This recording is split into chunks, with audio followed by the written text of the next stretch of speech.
It's easier to have a good living standard and save. But like the United States, when per capita income was 40 times that in China, it started to borrow from China because they have a big saving mentality. When you have a poor person who doesn't have much, they want to save. Their saving is in our currency because when they think, how do I save in world currency? I'm going to buy dollar-denominated debt and I'm going to save in it when we borrow. And that's been the case. We didn't experience what our prior generations experienced. I know my dad went through World War II. He went through depression and war. His mentality is very different in terms of, what you take for granted or how you save. And that creates a cycle. One man's debts are somebody else's assets. The world right now is holding a lot of money in debt instruments. It could be money market funds. It could be bond funds. And we were in an environment in which bonds went up for 40 years and everybody's comfortable. And there wasn't an inflation pressure. And so everybody thinks that cash is the safest place to be because they don't think about its buying power. And so what happens is you have to satisfy both the debtors and the creditors, which is difficult to do when you've got more. Okay, you got a lot of debt. Because if you pay that debt back in real money, in hard money, so the guy gets paid back the buying power that he lent, that is going to be really bad because you won't have enough money. So the easiest tax is to tax through the printing of money. That's because nobody asked where did the money come from. The checks came in and we're all happy. And we didn't take the money away from anybody, but you lose the buying power. And so what happens is when you make that choice that you don't want to own it, you sell it. And so the amount of selling is not just the deficit. The government will have a deficit of 5 or 6% of GDP. It'll have to borrow. So that means it sells bonds or sells debt of 5 or 6% of GDP.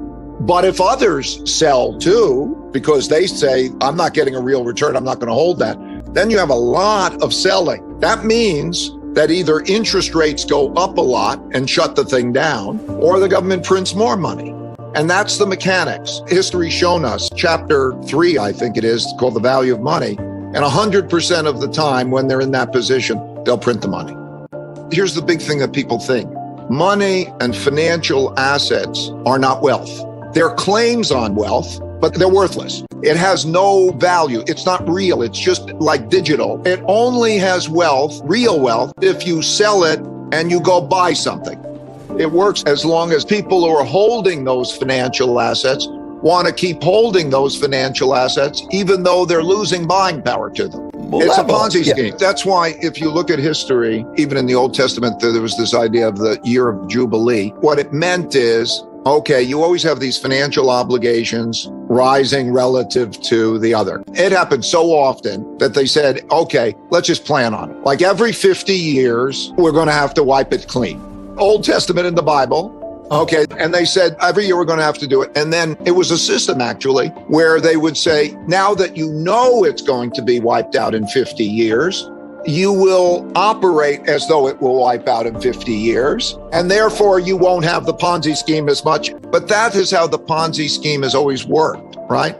So that's what it is. Now you have a choice. You can hold those things, but then as they start having bad returns and you're holding them, what are you going to do? How are you going to deal with that? I want to be first out, but that's why you can be writer.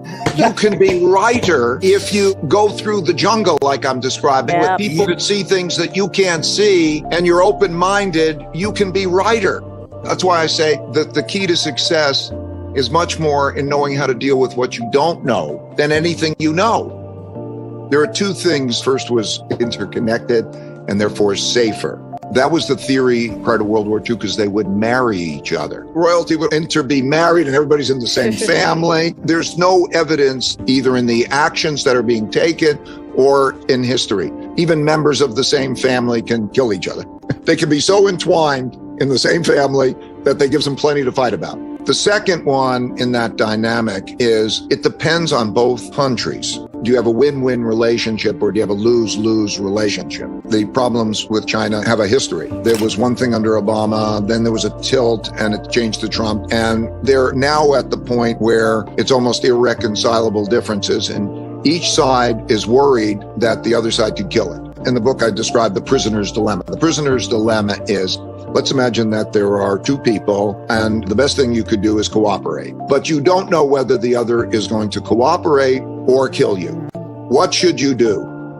You should kill the other one, because otherwise there's some risk that they kill you and survival matters, and it's tough to get to cooperation. And so we're kind of in that situation now. China is essentially in the enviable position of finding out how a war goes. And so because the NATO countries and Russia and Ukraine are in its type of war, you can see how that goes. You can see, for example, that the U.S. brings out its big weapon is sanctions. By the way, sanctions have always in history been the big weapon that's brought out before the big military weapon. Like in World War II, Japan was expanding in Asia, and the United States imposed sanctions. They sort of embargoed the oil, made it more difficult for them to get oil, and they froze their assets.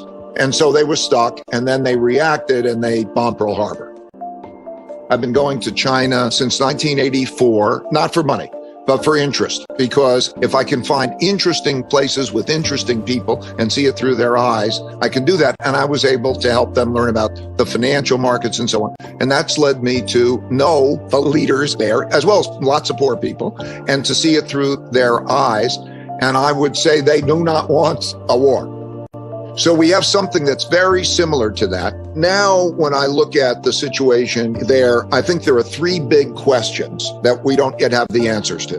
The first question is who wins in the UK-NATO war, essentially. Does Putin win or does the West win? And here's what winning looks like for Putin. That he controls the eastern part of the Ukraine without being regularly threatened. That the economy in Russia has something like a 12% downturn, but is tolerable. Now, since Russia imports everything, you could actually totally shut them off. But how much will those sanctions crush Russia, or will it be tolerable?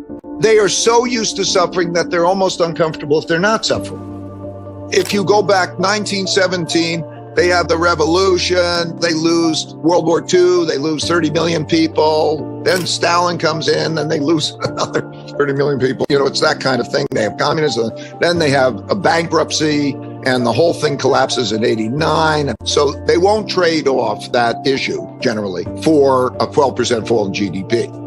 I would say the odds of that are very, very, very small because of a variety of things in terms of security and other things. We'll see. But if he loses, and he appears to be losing, I think he'll escalate.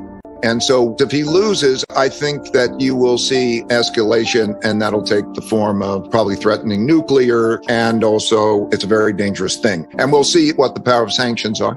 And then the third thing we'll see is how the sides line up.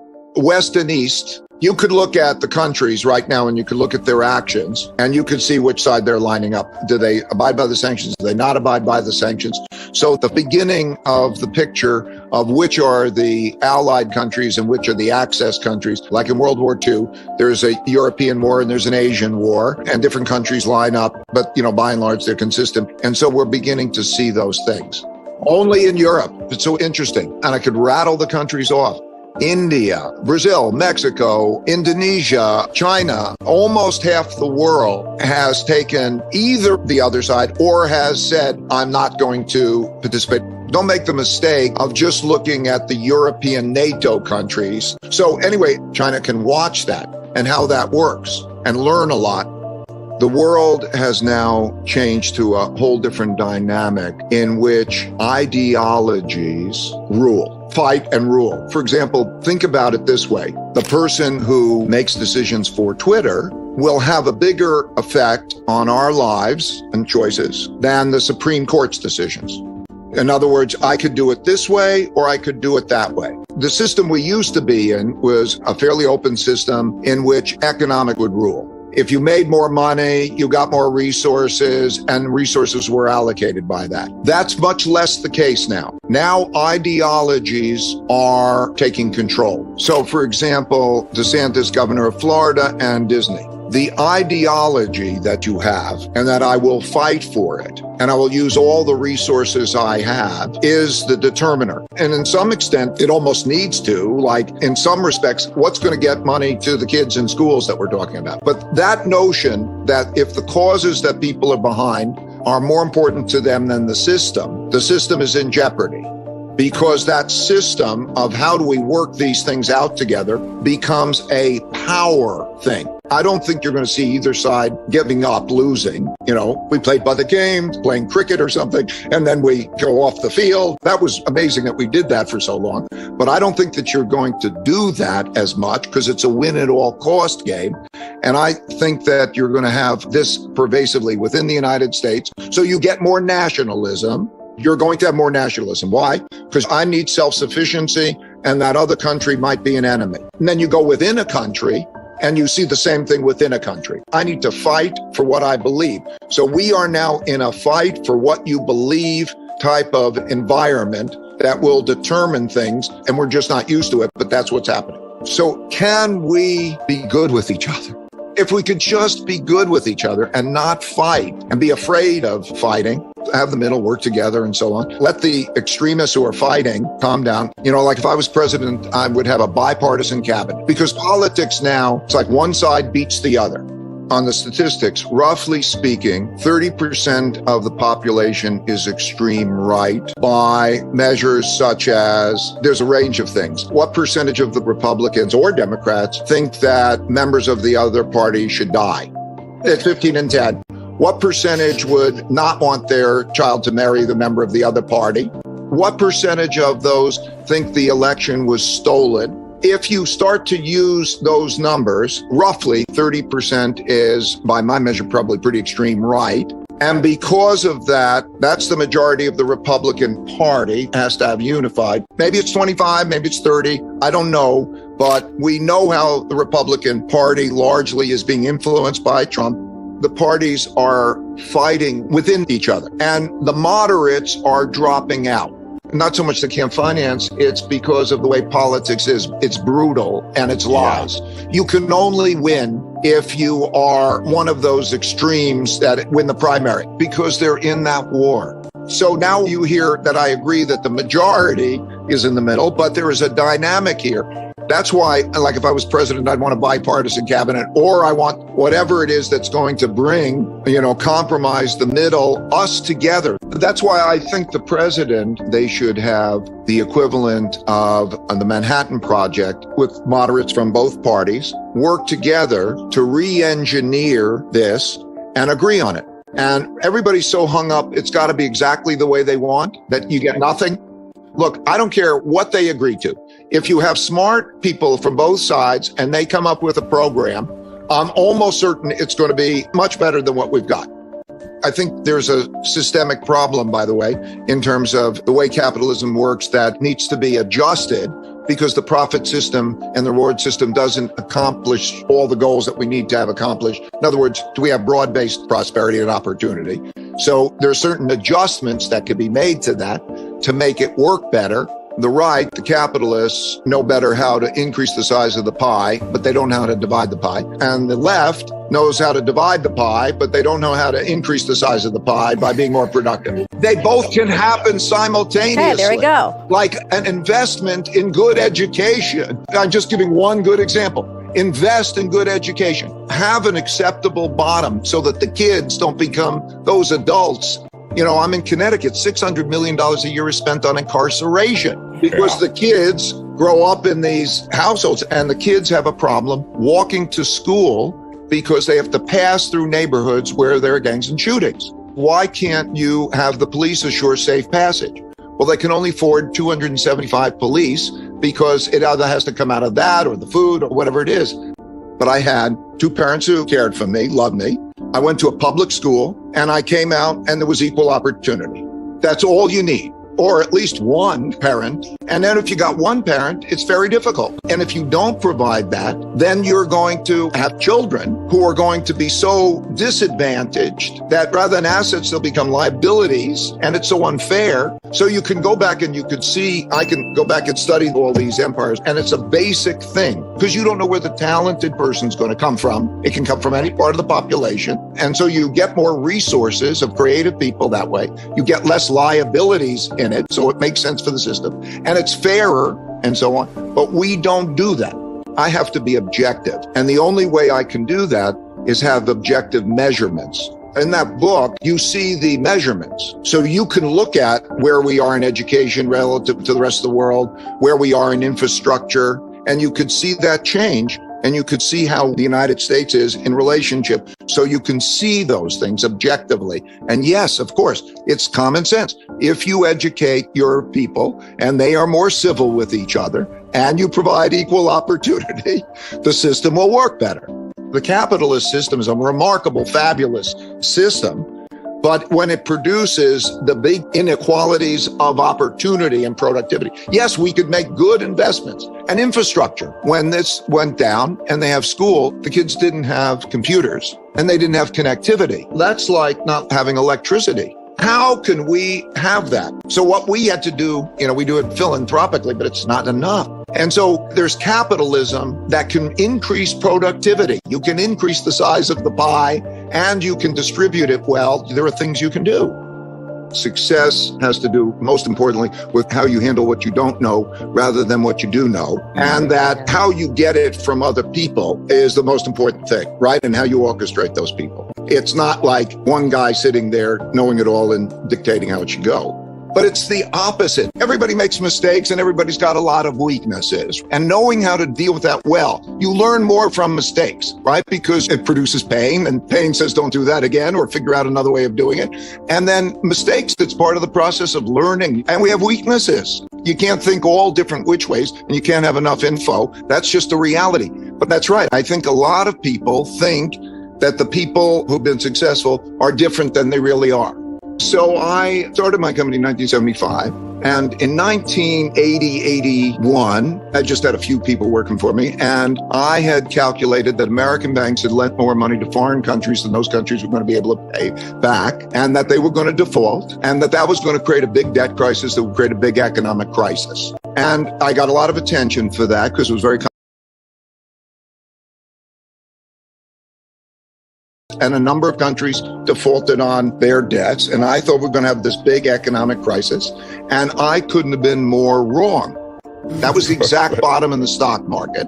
I lost clients. I lost money myself. I was so broke that I had to borrow $4,000 from my dad to take care of family bills. Very, very painful. And yet it changed my way of thinking. It was one of the best things that ever happened to me.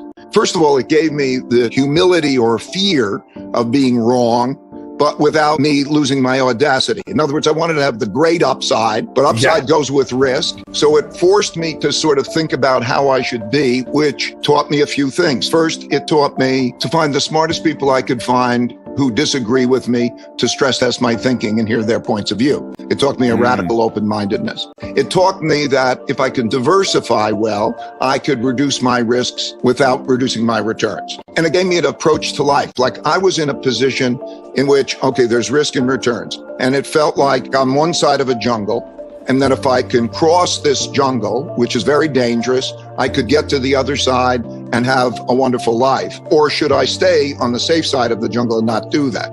And, of course, I had to cross the jungle, but how would I do that? And the way that I did it, I learned, was to find people who were on the same mission, who could see things that I couldn't see, and we could see together. And I loved going across through that jungle so much, essentially, that I don't want to leave the jungle. I just want to be in it with them doing this. That experience changed my life. I'm a global macro investor betting how the world's going to go. The upsides were a lot bigger than the downsides. And we've been doing that, for 47 years. And it was that painful experience. I learned a principle that is in my mind and has become a habit. Pain plus reflection equals progress. Because what it is a lot is habit, and you get your habit from cues. And so what seems to me now is if I have a painful experience, I view it as a puzzle, that if I solve the puzzle, which is, how does reality work and how would I deal with it better in the future, I will get a gem. And that gem is some principle, which I will literally write down and say, okay, now I'm going to do that thing in the future. So my habit has become different. Also, I accept my realities. Life gives you your reality. Some of them you don't like. It's just reality and you have to deal with your realities. That's the game. And so, that was my experience.